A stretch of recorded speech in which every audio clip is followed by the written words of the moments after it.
Então agora eu tenho que apresentar o palestrante, né? Para quem não conhece, nosso companheiro Afrânio da casa vem fazer o estudo da tarde de hoje. Então, por gentileza, seja muito bem-vindo, querido.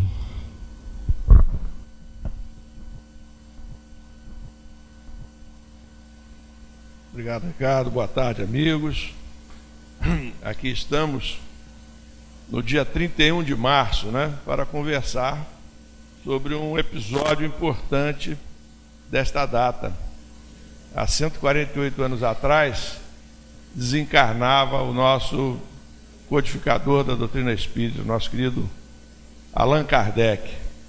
E aí, acho que, por ter caído justamente no dia 31 de março a nossa reunião, achei que nós devíamos falar um pouquinho sobre Kardec, recordar episódios da vida dele, recordar a sua trajetória de vida e, por fim, falarmos um pouquinho sobre o seu desencarne.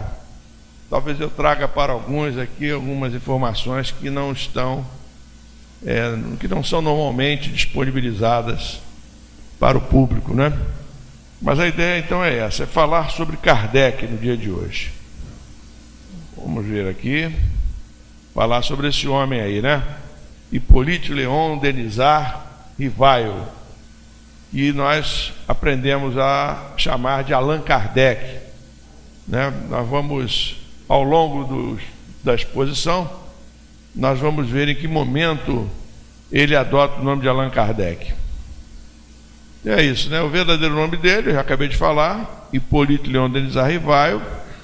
Nasceu em 3 de outubro de 1804, em Lyon, na França, Bem cedo o menino se revelou altamente inteligente. Isso aí eu copiei do estudo sistematizado da doutrina espírita, do roteiro 2, do módulo 2, na página 52.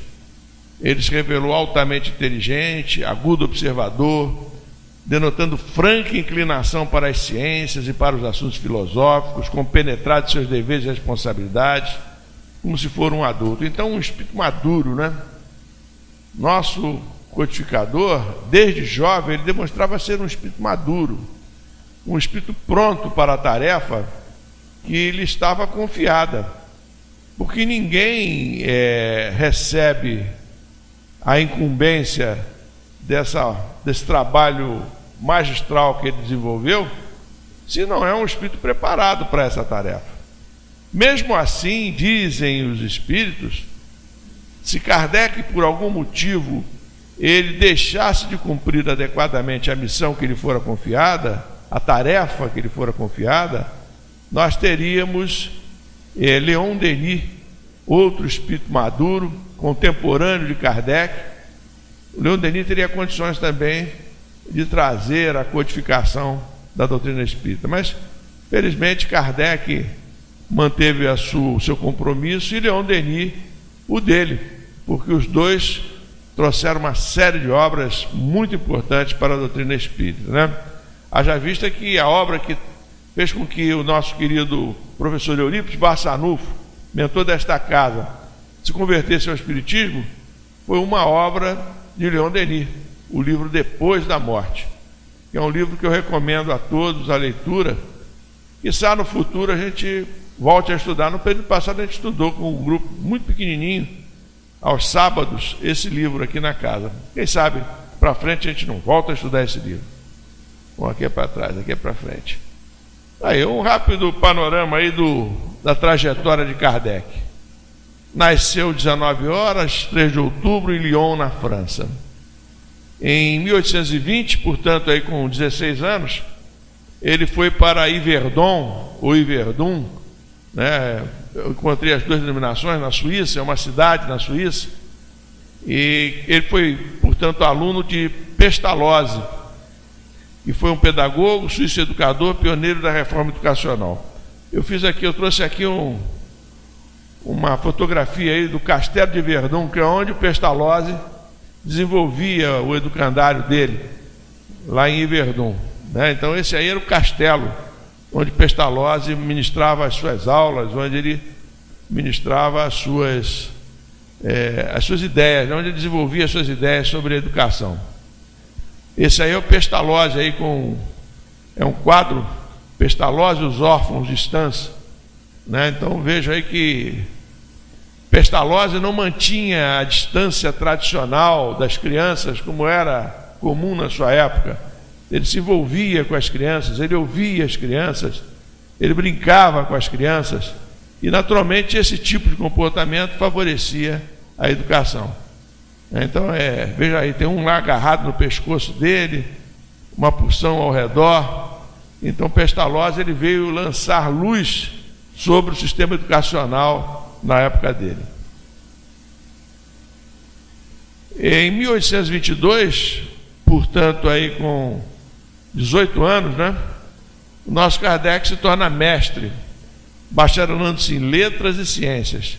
Falava corretamente o alemão, o inglês, o italiano, o espanhol e o holandês. Então vejam vocês, né, a inteligência do nosso mestre, né, e ele trazia, portanto, dentro dele já a preparação para conseguir dominar todos esses idiomas. Em 1824, 20 anos, portanto, funda em Paris, na rua Sèvres, uma escola idêntica de Pestalozzi, em sociedade com o tio. Vai aplicar em Paris, portanto, aquilo que aprendeu em Verdun. 1828, 24 anos, começa a publicação de obras didáticas, o que se prolonga até 1848. Então, durante 20 anos, Kardec se dedicou a escrever livros didáticos e manteve-se a partir do que ele conseguia arrecadar com a venda dessas obras didáticas. Eu trouxe depois algumas capas ali, ó. Curso teórico, prático e teórico de aritmética, de acordo com o método Pestalozzi, gramática clássica francesa, né? São os dois primeiros livros dele. Em 32 ele se casa com a Gabrielle Amélie Boudet, ou Amélie Gabrielle Boudet, ao contrário, que é mais idosa do que ele. São 9 anos mais velha. A Amélie Boudet é 9 anos mais velha que o nosso querido Allan Kardec. Em 1835, ele teve um grande problema, porque seu tio leva à ruína. O tio dele era sócio na escola que ele tinha fundado lá na rua Sèvres, como nós vimos ali, né? Com a liquidação de sua escola, aplica o dinheiro que lhe couber em partilha, que são 45 mil francos, com um íntimo amigo negociante que também vem a falir, nada deixando aos credores. E aí Kardec fica completamente falido, né? Começa a trabalhar como contador de 3 firmas, faz traduções, organiza cursos gratuitos como professor, até 1840. Em 1846 ele lança mais um livro, Manual dos Exames para Obtenção do Diploma de Capacidade. Em 1848 lança o Catecismo Gramatical da Língua Portuguesa. É até aí que ele, portanto, são as obras que ele lança, as principais obras que ele lança. Então vejam vocês que tem tudo a ver com a mensagem. A mensagem que a gente lê do Pastorino, né, é uma mensagem sequencial, a gente lê uma por semana. Mas nós estamos vendo que, aos poucos, Kardec foi sendo preparado para a tarefa que estava destinada a ele. Ele, como cientista, como homem culto, falando vários idiomas, conhecedor do sistema educacional, ele foi sendo preparado, foi se formando um perfil para ele, para que quando ele tomasse contato com os espíritos, ele tivesse a devida perspicácia para perceber que estava ali diante de um fenômeno digno de ser pesquisado. Em 1800, procurar aqui, aqui, 1849, ele foi professor do Liceu Polimático de Paris, lecionou várias disciplinas: fisiologia, astronomia, química e física. Viram que ele escreveu sobre matemática, língua francesa, né? Obtenção de diplomas, E aqui ele vai lecionar fisiologia, astronomia, química e física. E publicou várias obras adotadas pela Universidade da França. Então, realmente, um homem estudioso, um homem dedicado, né? Um professor, acima de tudo, um professor preparado para a tarefa. Hippolyte Léon Denisard Rivail. Aí ele com Amélie Boudet, né? É uma pintura dele com Amélie Boudet. Na mão dele ali está o livro dos Espíritos, né? O livro dos Espíritos. É o livro que está na mão dele, na mão dela, né? Mostrando para ele. Esses aí são alguns livros que foram publicados por ele. Um em francês, um plano proposto para a melhora da educação pública. E aqui os textos que foram publicados aqui no Brasil. Temos 2 livros no Brasil, um texto sobre Kardec, um texto publicado por Kardec. Textos pedagógicos, esse aqui e esse outro aqui, né? 2 livros, portanto, para quem quiser se aprofundar na vida de Kardec, nos textos, conhecer melhor os textos de Kardec antes dele se tornar espírita. Tudo aconteceu antes dele se tornar espírita. Bom, em 1854, ele começou a se dedicar ao estudo do magnetismo. O magnetismo era uma ciência que estava em evidência na época de Kardec. O pessoal chamava de mesmerismo, né? Foi uma forma de se levar à cura às pessoas através do magnetismo pessoal de cada pessoa, o magnetismo animal. Esse magnetismo aqui não tem nada a ver com o magnetismo que a gente aprende na escola, aquele magnetismo, né, do ímã, né, aquele magnetismo, portanto, que nós aprendemos na escola. Aqui é o magnetismo das pessoas. O Mesmer descobriu que ele era capaz de auxiliar. O Mesmer era médico. Ele foi designado para servir como médico num dos regimentos da França, né, na época que havia aquelas guerras na Europa. E aí ele começou a ver que quando faltavam os remédios, e ele impunha as mãos sobre o paciente, a pessoa que estava necessitando de auxílio, ele começou a notar que esse tratamento trazia melhoras para as pessoas. E ele começou a desenvolver, então, um estudo sobre o magnetismo, né? O magnetismo animal, o mesmerismo. Isso se tornou um frisson antes das mesas girantes lá em Paris, né? As pessoas marcavam para receber esse magnetismo do Mesmer.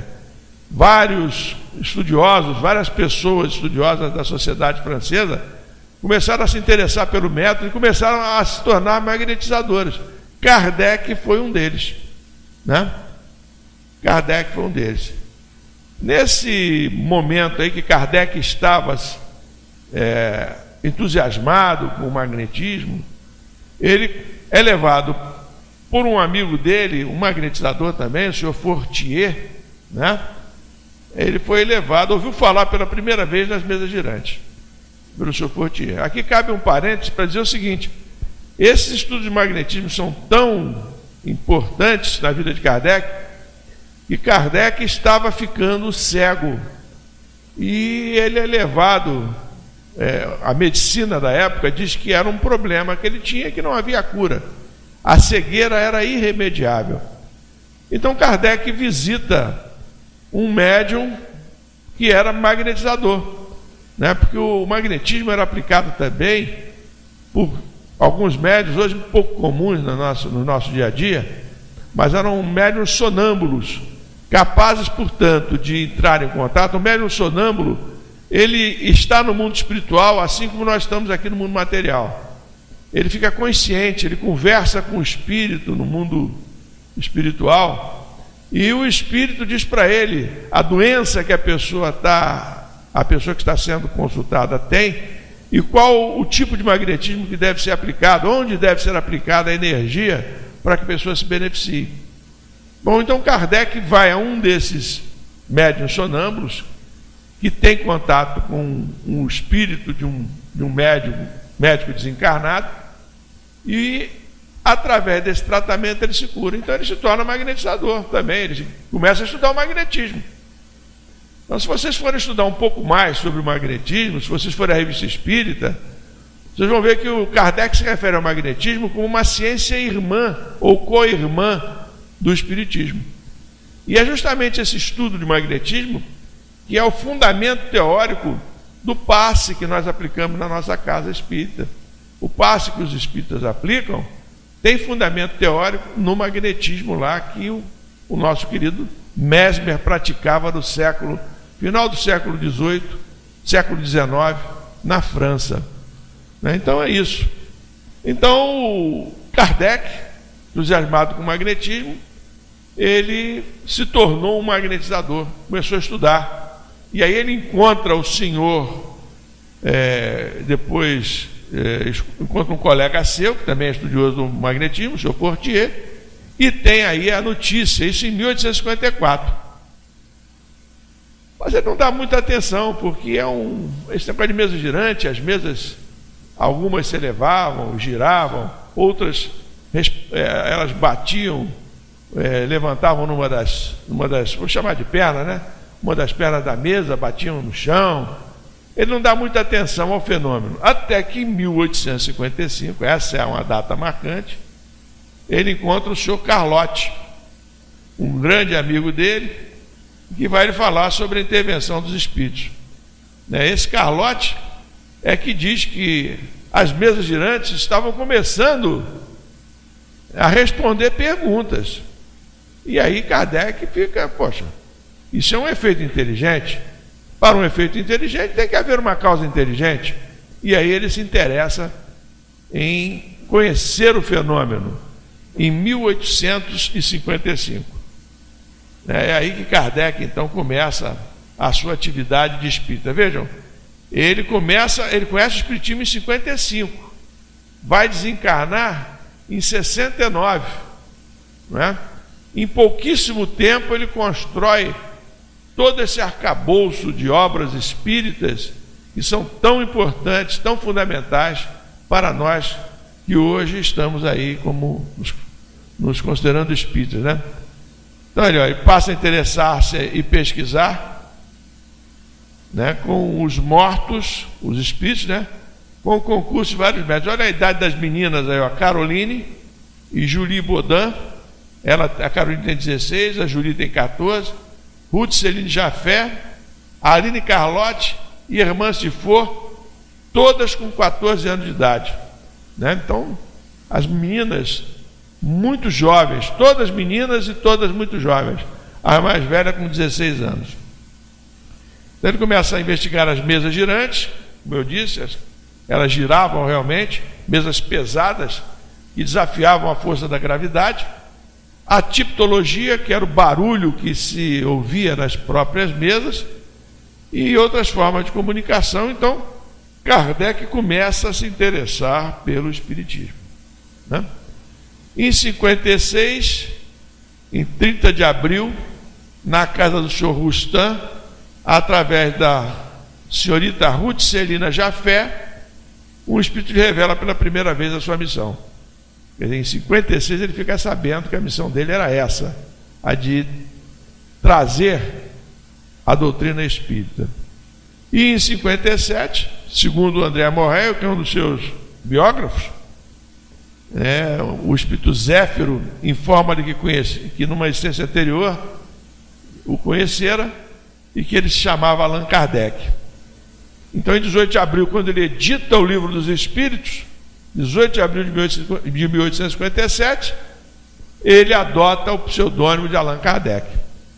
Por que ele fez isso? Afinal de contas, ele era um homem conhecido, daria muito mais peso e credibilidade à obra se ele tivesse colocado, em vez de Allan Kardec, Hipólito Leon Denis Arrivaille. Todo mundo conhecia Hipólito Leon Denis Arrivaille. Por que ele fez isso? Justamente porque ele não queria que o nome dele servisse de aval para a obra que estava sendo lançada ali naquele momento. Hipólito Leon Denis Arrivaille todo mundo conhecia, Allan Kardec ninguém conhecia. Então a obra fala por si. A obra vai mostrar, né, que realmente a lógica, a bom senso naquele texto do Livro dos Espíritos que é apresentado às pessoas.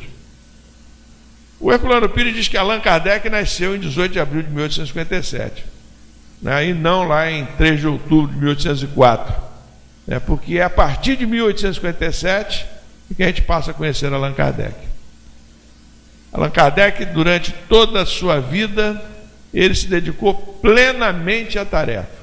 Ele focou plenamente na tarefa, né? Com seu amadurecimento, com seu preparo para a tarefa, ele se dedicou inteiramente a ela. Dedicou a sua vida à tarefa, até os seus últimos dias.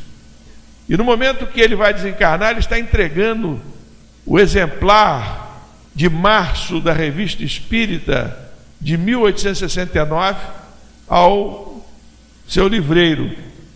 No momento que ele entrega para o livreiro o volume de março de 1869, ele tem um rompimento no aneurisma no cérebro e desencarna rapidamente, de forma praticamente instantânea. A vida toda ele se dedicou, a partir daí de 1855, né, se dedicou à doutrina espírita. Aí, continuando a trajetória dele, né, depois ele se tornando espírita, 58 ele lança o primeiro número da Revista Espírita, 59 ele edita o livro Que é o Espiritismo. Então o Livro dos Espíritos vem 2 anos antes do Que é o Espiritismo. Em 1860 o Espírito de Verdade é confirmado como guia de Allan Kardec. Em 1860 ele é reeleito como presidente da Sociedade Espírita, Sociedade Parisiense de Estudos Espíritas. Essa Sociedade Parisiense de Estudos Espíritas é o primeiro centro espírita que foi criado, né? Kardec, ele é presidente, em 1860 ele é reeleito. Essa sociedade, portanto, nessa sociedade é que vão se desenvolver reuniões mediúnicas, que vão possibilitar depois a edição do livro O Céu e o Inferno. Em 1860 ainda ele faz uma viagem para divulgar o Espiritismo pelo interior da França. Em 1861 ele também volta a fazer essa viagem. Aqui eu não coloquei aí o mapa da viagem, mas eu esqueci de colocar, né, pelo interior da França. Aí nós veríamos que ele percorre o interior da França praticamente todo. Em 1861 tem um episódio que ajudou na divulgação do Espiritismo, porque ele manda para Barcelona um grande número de livros espíritos. E no dia 9 de outubro, o bispo de Barcelona ordena que aquelas obras que Kardec tinha mandado para a Espanha, tinha mandado lá para eles conhecer a doutrina espírita, ele ordena que as obras sejam queimadas em praça pública, né? Aí é que isso trouxe a curiosidade das pessoas. O fogo estava ardendo, o pessoal estava tirando do fogo aqueles volumes que ainda podiam ser lidos, né? E a divulgação do Espiritismo se alastra também pela Espanha, graças a esse ato do nosso bispo de Barcelona. Saiu pela culatra, como se diz na gíria, né? Essa atitude dele de queimar a obra para ninguém conhecer. O pessoal ficou curioso, 300 livros queimando, os livros não queimavam completamente, as pessoas ficavam curiosas, iam lá ver o que estava escrito ali, por que o bispo tinha mandado queimar aquelas obras todas. Também em 1861 é editado o Livro dos Médiuns. Aí a Revista Espírita, o primeiro ano da Revista Espírita, 1858, aí a capa brasileira, né? A Federação Espírita Brasileira reeditou e já esgotou, e agora a Boa Nova está reeditando, já reeditou os 5 primeiros volumes. Eu recomendaria aí para quem gosta de ler, quem tem curiosidade de conhecer a Revista Espírita, porque a Revista Espírita é um complemento da obra de Kardec, porque Kardec, ao longo da sua trajetória, ele foi se correspondendo pelo interior da França, com outros países, foi recebendo mensagens, sugestões, e ele vai relatando tudo na Revista Espírita, vai trazendo a sua opinião. A doutrina espírita é progressiva, é progressista também, ela vai então seguindo né, as tendências da época, né, vai explicando o que está acontecendo. E a Revista Espírita é muito bacana porque a gente acompanha tudo isso, né? Então é isso. Eu recomendaria essa nova edição da Edicel por uma razão. Ela foi traduzida por Herculano Pires. Era da Edicel, agora é da Boa Nova. O Herculano Pires é que traduziu. A Edicel foi comprada pela Boa Nova. O acervo da Edicel foi comprado pela Boa Nova. E está sendo todo reeditado. Então, com uma tradução de Herculano Pires, o Herculano Pires é um sujeito muito consciencioso, filósofo, um homem pedagogo, né, um educador realmente. Ele fez uma tradução muito bacana. Então, recomendo aí quem quiser comprar, até porque também a da FEB está esgotada. Em 62, ele publica o Espiritismo em sua expressão mais simples, refutação da crítica contra o Espiritismo, ele continua publicando, né? 64, o Evangelho segundo o Espiritismo. 65, o Céu e o Inferno. 67, ele faz outra viagem pelo interior da França. 68, a Gênese. E em 69, ele desencarna na Rua de Santana, número 25, aos 65 anos de idade, vítima de um aneurisma cerebral no dia 31 de março. Então, numa rápida pincelada, essa foi a história do nosso querido Allan Kardec. Bom, qual era a personalidade de Kardec? A gente olha para o retrato de Kardec, a gente acha assim que ele é um sujeito sério, né? E aí eu catei isso aí, ó, né? Está lá no que é o Espiritismo, na biografia do Henri Sauce, né? Erraria quem acreditasse que, em virtude de seus trabalhos, Allan Kardec devia ser um personagem sempre fria e austera. Não era, entretanto, assim. Esse grave filósofo, depois de haver discutido pontos mais difíceis da psicologia e da metafísica transcendental, mostrava-se expansivo, esforçando-se por distrair os convidados que ele frequentemente recebia na Vila de Seguir. Essa Vila de Seguir, né, era a casa, era um projeto do nosso Allan Kardec, com a Amélie Boudet, para que a casa que ele vivia com ela, quando não mais estivessem encarnados, se transformasse num abrigo para espíritas desvalidos, a Vila de Seguir, né? Então seria um abrigo, uma espécie de pensionato, né, para os espíritas que não tivessem condições de se manter. Foi um projeto que acabou não se implementando, mas era um desejo do nosso querido Allan Kardec. Vocês devem conhecer, talvez, aqui na Rua Jordão, Jordão 1348, aqui na Taquara, onde hoje funciona lá o CERJ, né? Tem lá um setor do CERJ. Ali, aquela obra ali foi construída pela dona Helena da Costa e Sá, e ela tinha o propósito de ser uma vila de seguir para os espíritas, mas infelizmente as dificuldades com que a Helena se defrontou foram muito grandes, do ponto de vista material principalmente.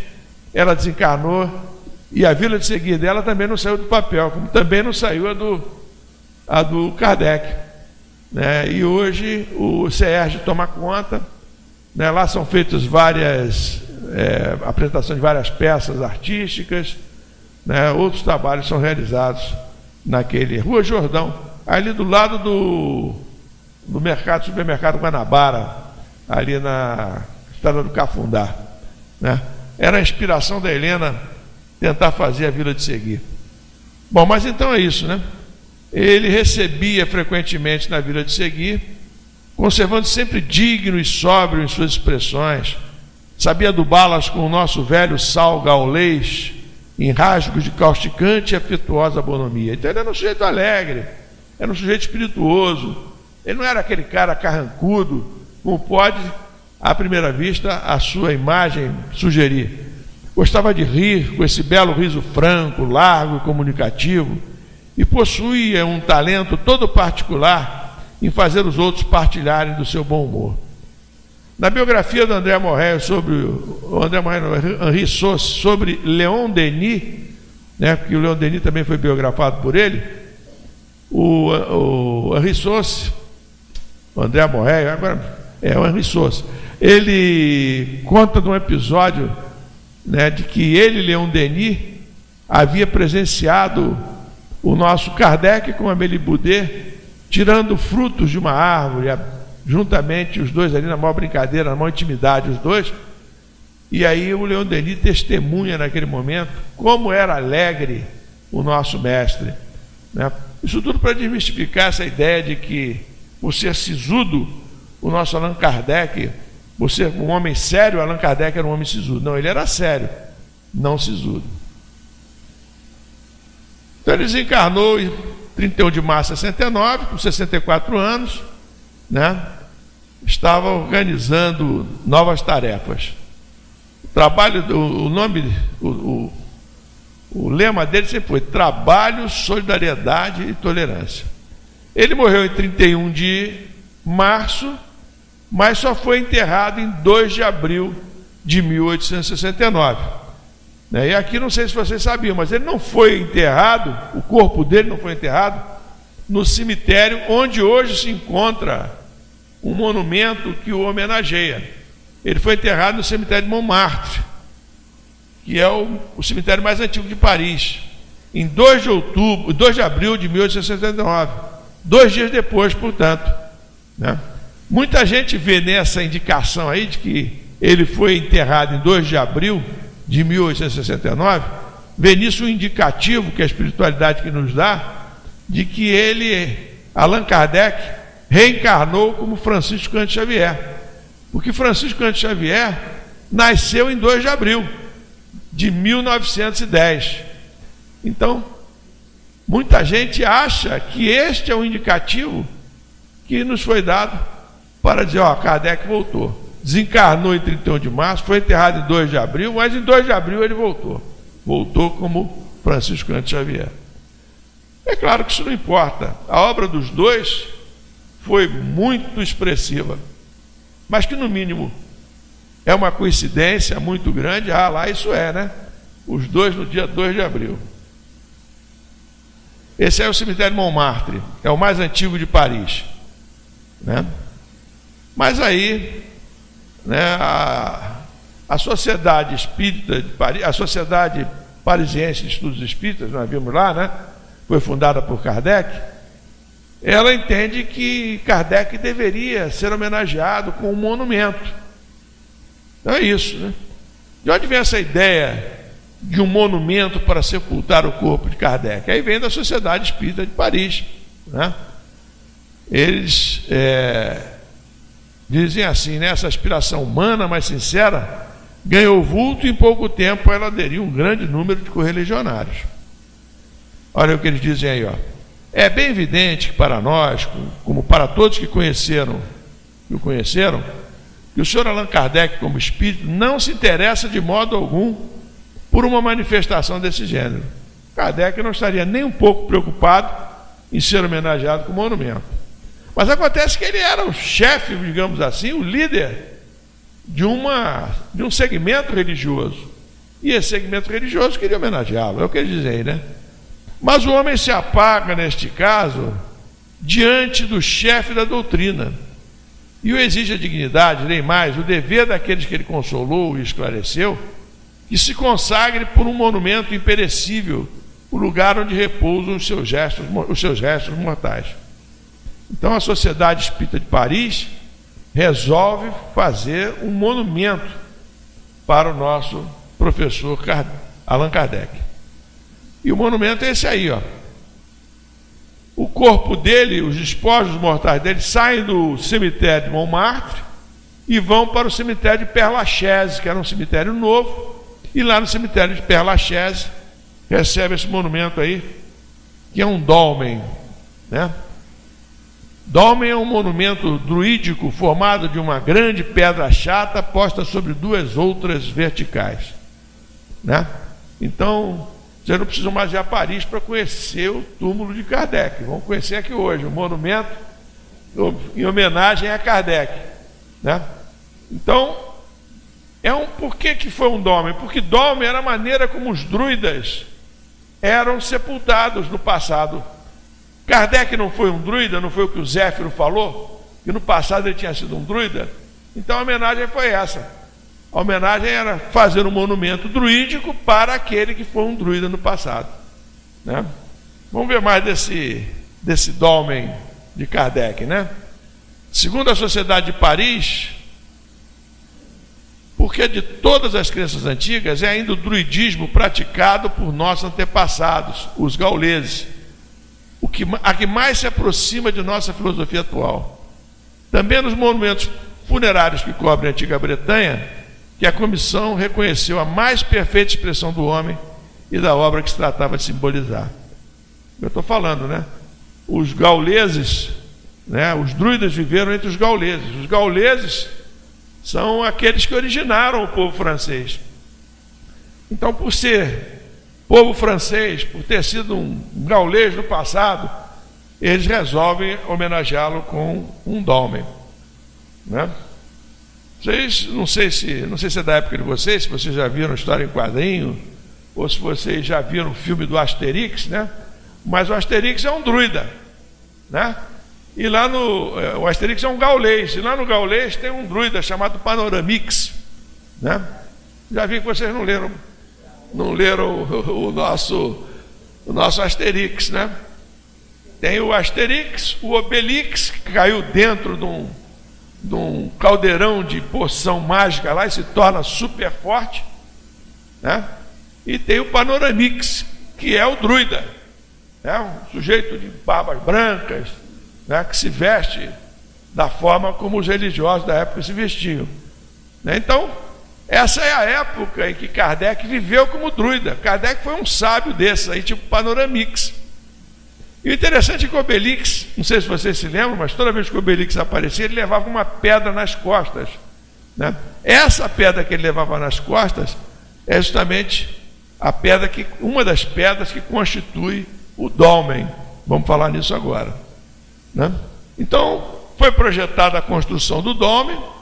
Amélie Boudet confiou a uma comissão de direção dos trabalhos, escolheu um terreno no cemitério Père Lachaise, que, como eu disse, era um cemitério novo, estava iniciando naquela época, e em 29 de março de 1870, um ano depois do sepultamento do nosso Kardec, né, quase um ano, porque ele foi sepultado em 2 de abril de 69, em 29 de março de 1870, procedeu-se a exumação dos despojos mortais de Kardec e a sua transferência do cemitério de Montmartre para o cemitério Père Lachaise.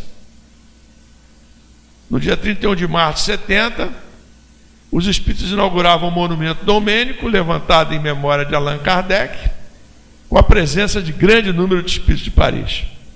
O dolmen de Kardec, simples e severo em sua linha, constitui de 3 moles, pedras informes. Aquela pedra que o Obelix levava nas costas é um mole, né? Justamente uma pedra de granito, né? Essa pedra de granito, sobre as quais repousa uma 4ª pedra tubular. Vamos ver melhor como é que é isso aí, ó. Está aí, ó, as 3 pedras aí, uma em cima, né? Uma atrás, né? Não, a de cima e as 3 que sustentam a de cima. Não é isso? Não é isso que falou ali, ó? 3 moles de granito na posição vertical, sobre as quais uma pedra tabular. São 4 pedras no total, então, né? Então tem uma pedra aqui, lá atrás, ó, uma pedra aqui na lateral, outra aqui e essa de cima aqui. Nessas pedras aí,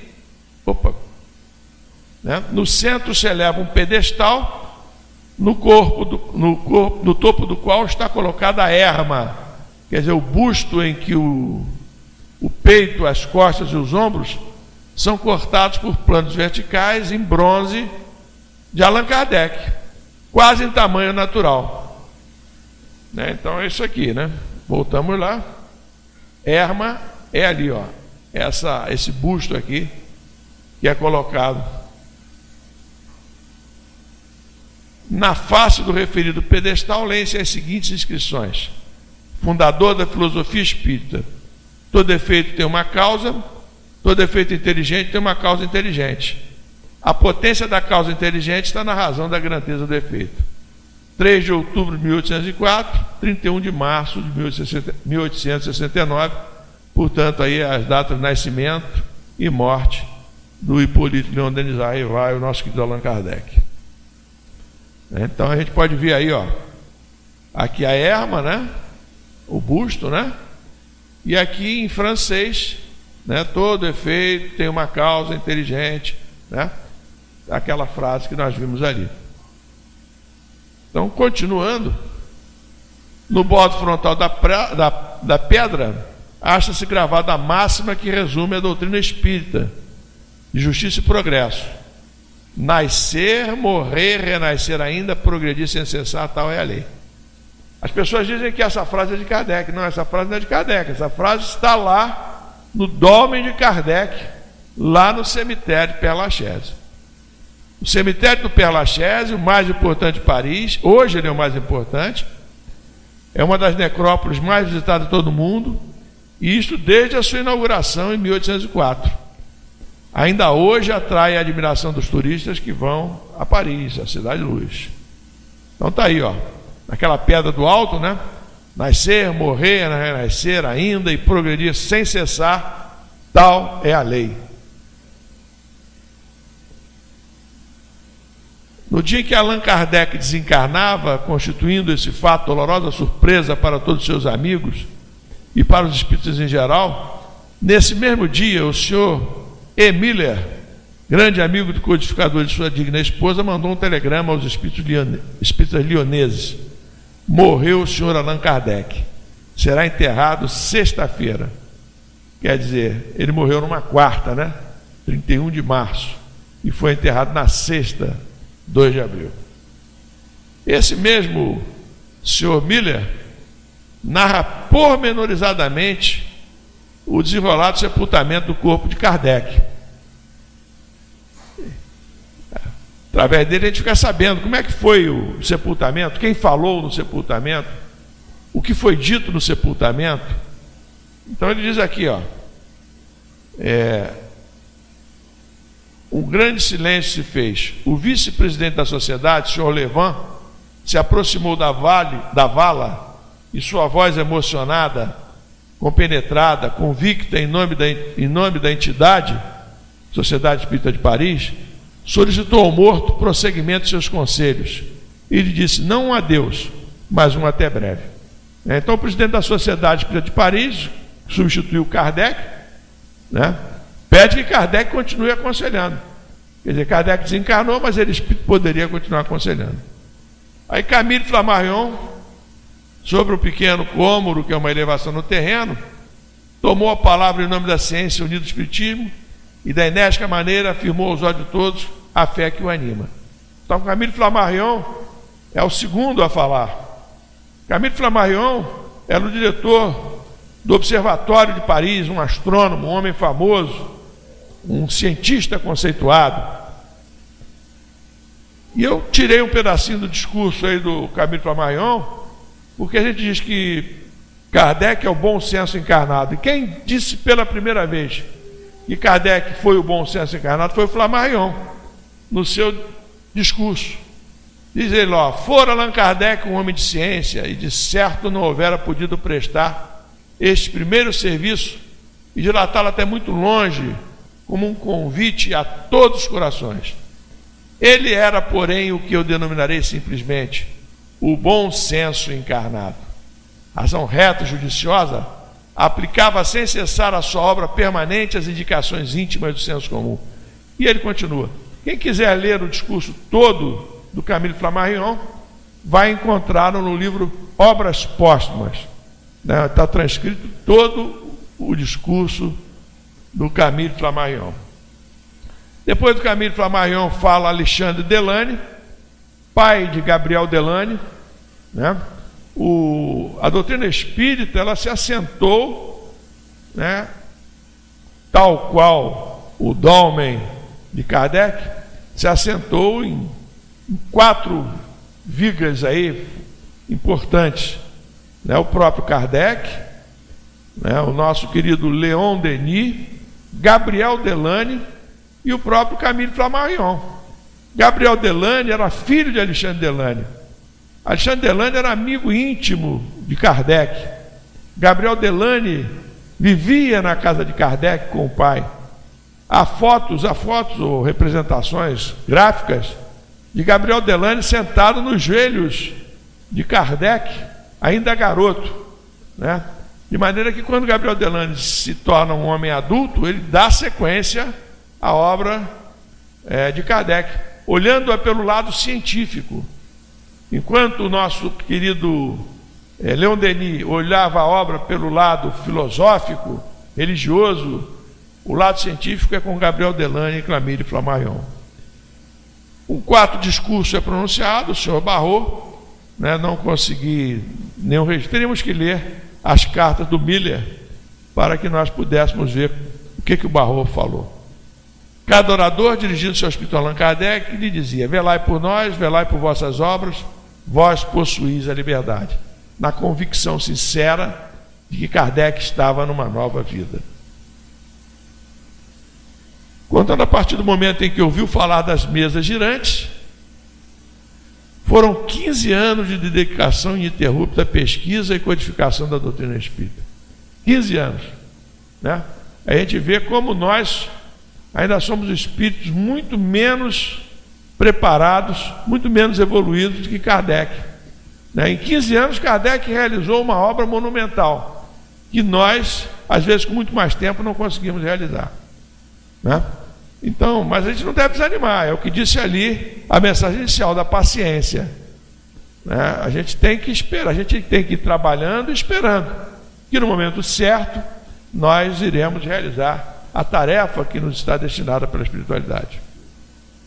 Os benefícios do espiritismo nos fazem lembrar a todo momento do esforço de Kardec. E hoje, que completa 148 anos, não 14, né, de sua desencarnação, nos perguntamos qual a melhor maneira de honrar esta data. E para isso extraímos de Kardec, da Revista Espírita de junho de 69, a seguinte palavra. Vou terminar com as próprias palavras de Kardec, de como nós devíamos homenagear uma pessoa. Ele diz assim, ó: há entre todos os homens do mundo moderno um costume digno de elogio. Quero vos falar dos aniversários e dos centenários. Nós estamos falando aqui de aniversário. Uma data célebre na história da humanidade, seja por uma conquista gloriosa do espírito humano, seja pelo nascimento ou a morte de benfeitores ilustres. Bem cada ano lembrar a todos que somente os que trabalham para melhorar a sorte de seus irmãos têm direito a todo o respeito e a toda a veneração. Então, a gente está aqui homenageando o aniversário do desencarne do nosso mestre. Mas ele está nos dizendo, né, que nós devemos respeito àqueles, e toda veneração, àqueles que melhoraram, que trabalharam pelos seus irmãos durante a sua trajetória aqui na Terra. É justamente o caso dele. Isso é bom e é digno, mas será suficiente? A admiração, o respeito, a simpatia comove o teu coração, anima o teu espírito, excita a tua coragem, mas é necessário ainda mais, né? Não basta a gente reconhecer tudo isso da pessoa que nós estamos homenageando. É necessário que eles reconheçam discípulos e émulos entre os que fazem reviver o seu passado. Provai compreender o devotamento de vossos heróis prediletos, agindo como eles. Então não basta a gente chegar aqui e homenagear Kardec, falar dos feitos de Kardec, da dedicação de Kardec, da obra que ele trouxe para nós. É necessário que nós nos transformemos em discípulos e émulos da obra de Kardec, agindo como eles. E aí, quando eu li isso, eu disse: mas qual é a diferença de discípulo para émulo? Porque essa eu não conhecia. E aí eu fui lá procurar. Ser um émulo significa igualar ou superar alguém. Isso então significa tornarmos-nos tão cristãos e estudiosos quanto o próprio Kardec. O émulo é aquele que supera, portanto, aquele que é homenageado por ele. É aquele que supera o mestre. Então nós temos que ser mais do que discípulos, temos que buscar mais do que ser discípulos de Kardec, mais do que praticar os ensinamentos de Kardec, mais do que praticar os ensinamentos de Jesus. Temos que ser émulos, não de Jesus, não temos condições, mas temos que procurar superar o mestre. Aliás, como professor, eu digo que A maior satisfação de um professor é quando ele vê que aquele que foi seu aluno superou em conhecimentos e superou na vida profissional que escolheu. Então, eu sou professor de Direito, então quando eu vejo um ex-aluno meu conseguindo atingir os postos mais elevados da advocacia, da magistratura, do Ministério Público, fico muito feliz. Como acredito que todos os professores fiquem em todos os níveis, professor primário, professor de secundarista, todos os professores ficam felizes. São êmulos, esses que nos superam são êmulos. Vai ser difícil a gente superar Kardec, mas nós estamos a caminho, pelo menos tentando nos tornar bons discípulos. E a mensagem final, poderíamos escolher várias aí, ó. Achei algumas muito interessantes.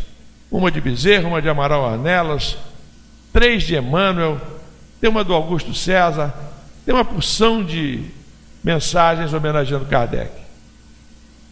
Vamos pela hierarquia, vamos por Bezerra de Menezes.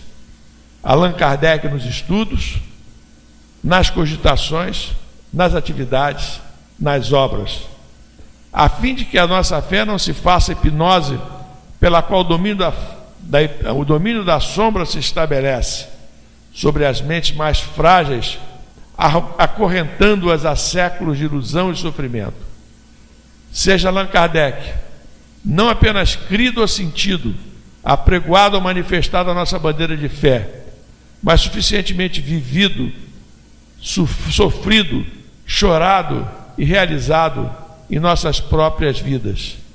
Sem essa base, é difícil forjar o caráter espírita cristão que o mundo espera de nós através de nossa própria unidade.